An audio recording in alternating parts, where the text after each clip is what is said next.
Nesse capítulo, vamos falar sobre alcançar o equilíbrio na nossa forma de viver. Eu gostaria de começar lendo 2 Timóteo, capítulo 2, versículo 15, que diz: Procure apresentar-se a Deus aprovado, como obreiro que não tem do que se envergonhar, que maneja corretamente a palavra da verdade. Uma característica bastante importante na Calvary é não querer dividir o povo de Deus por questões não essenciais. E não é que a gente não tenha fortes convicções, porque quando a Bíblia fala claramente, nós também devemos falar claramente. Mas existem questões onde nós precisamos reconhecer a validade bíblica em ambos os lados de um debate, e assim evitar excluir ou preferir um lado ao invés do outro. Por exemplo, quando falamos sobre o ministério do Espírito Santo, nós não temos uma visão pentecostal típica, e nós também não temos uma visão presbiteriana típica. No momento em que você define a sua posição entre uma dessas duas, você perde um lado, e nós não queremos isso. Queremos dialogar com o maior número de pessoas possível. Nas doutrinas essenciais da fé, como a autoridade bíblica, trindade, morte e ressurreição de Cristo, nós devemos ter uma postura firme. Mas nas áreas não essenciais, nós entendemos que as pessoas podem ter visões diferentes, e nós aceitamos essas visões no espírito de graça. É importante reconhecer que nós podemos concordar em discordar e ainda manter um espírito de união e amor. Nós acreditamos sim na validade dos dons do Espírito, e que esses podem ser manifestados hoje, mas nós não acreditamos nos excessos que geralmente acompanham uma suposta liberdade no uso dos dons. Por exemplo, se as pessoas querem falar em línguas, nós as encorajamos a fazê-lo em um ambiente devocional privado para ajudar a comunicar o seu amor, seus louvores e orações a Deus, segundo o que está em 1 Coríntios 14. Nós cremos que existem outras evidências sobre o batismo do Espírito Santo que são mais plausíveis do que falar em línguas. Quando olhamos para Atos 1:8, vemos Jesus falando que quando o Espírito Santo viesse sobre os discípulos, eles receberiam poder para serem testemunhas de Jesus. Logo em seguida, no capítulo 2, diz que o Espírito Santo veio sobre eles e começaram a falar em outras línguas conforme o Espírito os capacitava. Uma coisa interessante que observamos nesse texto é que essas outras línguas eram idiomas das pessoas que estavam naquele lugar. Os ouvintes estavam entendendo, na sua própria língua, a mensagem que falava sobre as maravilhas de Deus. Logo depois, Pedro se dirige àquela multidão e começa a pregar o Evangelho.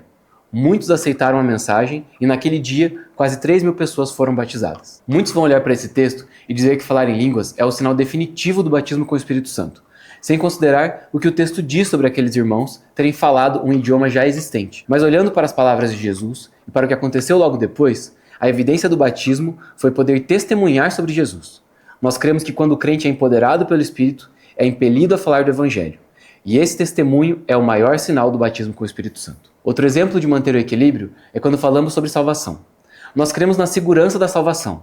Não acreditamos que você pode perder sua salvação porque contou uma mentira ou perdeu a paciência.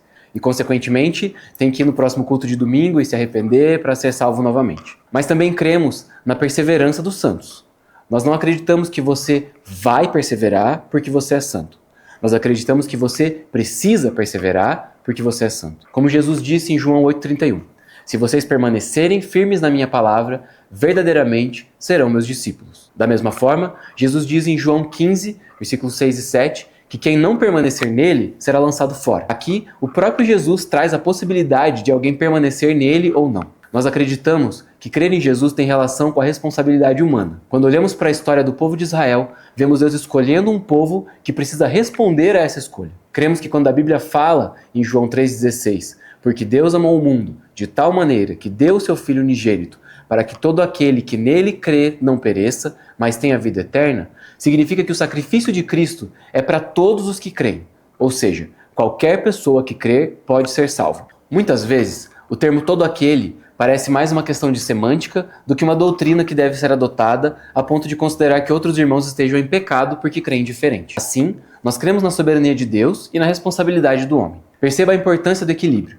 Imagine que alguém está em pecado e não quer se arrepender, mas acha que está tudo bem porque aceitou Jesus e está segura da sua salvação. Essa pessoa precisa ser levada a Gálatas 5 ou outras passagens em Coríntios e Efésios, onde a palavra diz que aqueles que decidiram viver segundo a carne, de acordo com seus desejos, não vão herdar o reino de Deus. Agora imagina que alguém tem uma consciência super sensível e toda vez que ela se atrapalha e faz algo errado, acha que perdeu a salvação.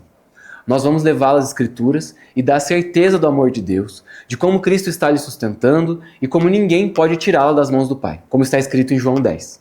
Então o próprio fato de ser uma questão debatível mostra que há dois lados.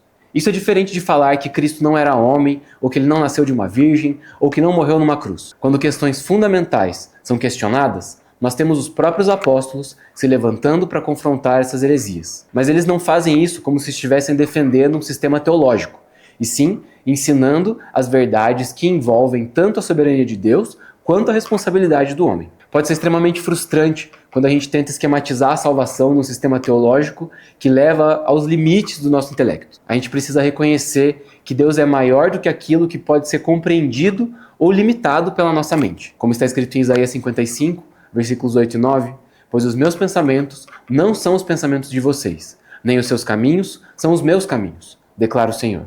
Assim como os céus são mais altos do que a terra, também os meus caminhos são mais altos do que os seus caminhos, e os meus pensamentos mais altos do que os seus pensamentos. Precisamos aceitar a infinitude de Deus. E quando chegamos a esses pontos de crise, aos lugares onde o nosso intelecto vai parar numa rua sem saída, precisamos simplesmente ficar lá e adorar o Deus que é tão tremendo que eu não consigo reduzi-lo à minha compreensão. Por isso, na Calvary, quando a gente está pregando e passa por um texto que fala da soberania de Deus, nós falamos da soberania de Deus. Quando passamos por versículos que falam da responsabilidade do homem, nós ensinamos sobre a responsabilidade do homem. Então a nossa soteriologia, a nossa doutrina a respeito da salvação, fica no meio. Salvação é um dom de Deus, não vem por obras humanas, é recebida pela fé em Cristo como resposta do homem ao convite de Deus. Existe responsabilidade humana com arrependimento e fé, ao mesmo tempo que Deus é soberano na salvação. Ele toma a frente. Deus escolhe, o homem responde e as duas coisas são verdadeiras. Não tentamos reconciliar a soberania de Deus com a responsabilidade do homem. Simplesmente cremos nas duas coisas, porque a Bíblia ensina as duas coisas. Deus escolheu você em Cristo antes da fundação do mundo, e ainda assim, você precisa escolher crer.